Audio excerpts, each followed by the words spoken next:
I am Sandra with Ever Changing Life. For those of you who don't know me, today is my regular weekly broadcast of whatever happens to be on my mind. Today, it's ceremony and rituals. Before we get started, a little bit about me. I am an energy movement facilitator. I help people move past grief, loss, being stuck after empty nest, divorce, death, things that have brought them to their knees, things that have stopped them from living. Death is a great loss.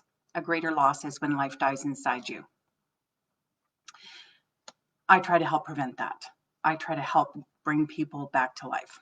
So, on to rituals and ceremonies.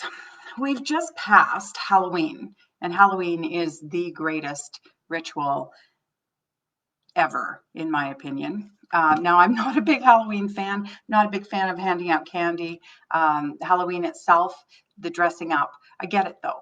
I actually went to a Day of the Dead ceremony, which is also celebrated at this time, and I believe it's in Mexico, maybe Spanish countries as well. Now, I have not researched ceremony and ritual, but what I do know about them is that we all have them. We all have ritual. We all have ceremony of some kind. It really is something that is, by definition, repeated over and over again. Ritual can actually be brushing your teeth. When you do the thing the same way over and over again, that's ritual. Ceremony is when you celebrate it, and it doesn't have to be celebrated in a group. Now, what I did was a group thing, but it doesn't have to be group. Ceremony can literally be something that you consciously perform, and there's a reason for you doing it. So let's take brushing your teeth. Brushing your teeth is a ritual. Most people have rituals of getting up. Some people reach over and hit the snooze button, and they hit it 2 or 3 times before they get up. Now, if you happen to forgotten to set your alarm, you didn't set your alarm, so your alarm didn't go off.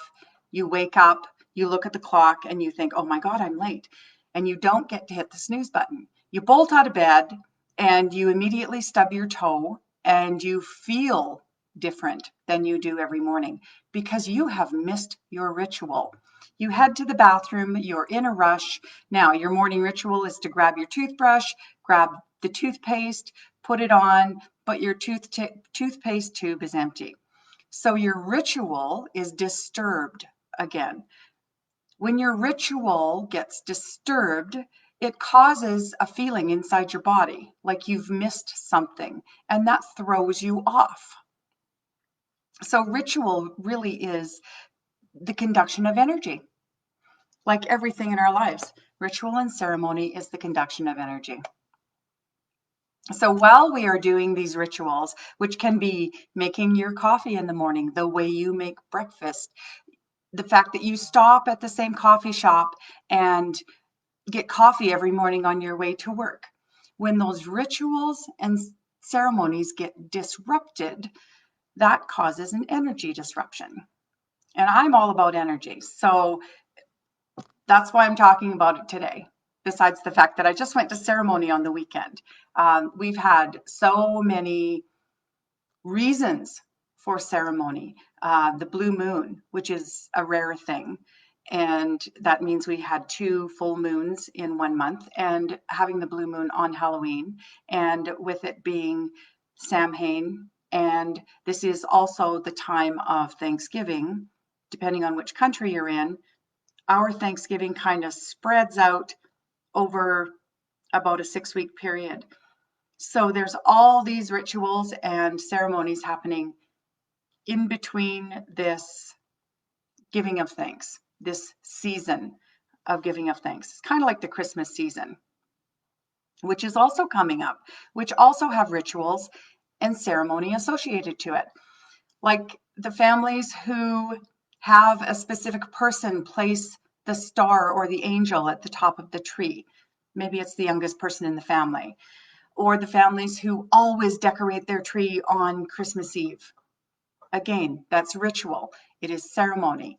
And when you miss it, when you don't do it the same way, it causes an energy disruption in your body. And one of the things I did want to mention today was tapping, how tapping can be brought into your ritual. One of the things that rituals do for us and ceremony, they help calm our energy system. They help calm our body, and tapping does that as well. So when you produce a ritual of tapping, doing it every day, doesn't have to be long, 5 to 10 minutes. When you have that ritual, it will help calm your body. And any ritual or ceremony over time actually helps calm you naturally. So as you do the ritual, your body is comfortable and calm. So if you include tapping in it, you're going to get a double whammy, which is amazing. The more you do the ritual, the calmer you feel in that space. So the more you do it, if you're doing it every day, something like brushing your teeth, and that's why when you miss it, you feel that disruption. You feel scattered and unable to function properly because you've broken that energy pattern. Now, the next day when you get back to it, you feel calm again. And the more you do it, the calmer you feel. There's a cumulative effect.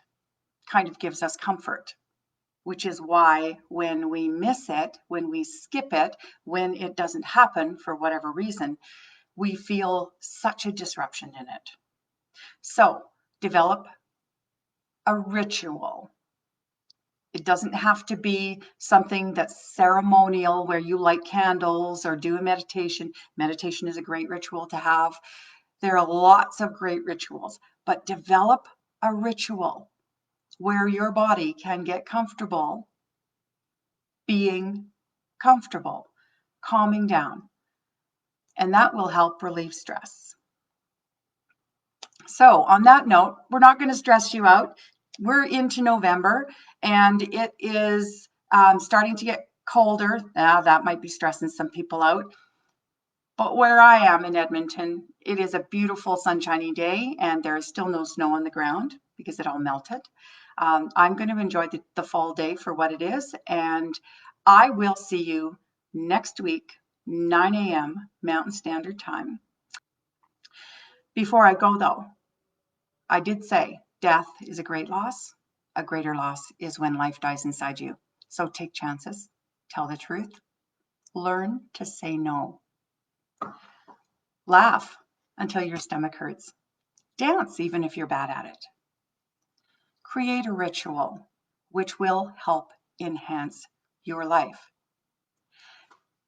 And embrace change, because change is what's going to move you forward. I do hope you will join me next week. And in the meantime, have a great day.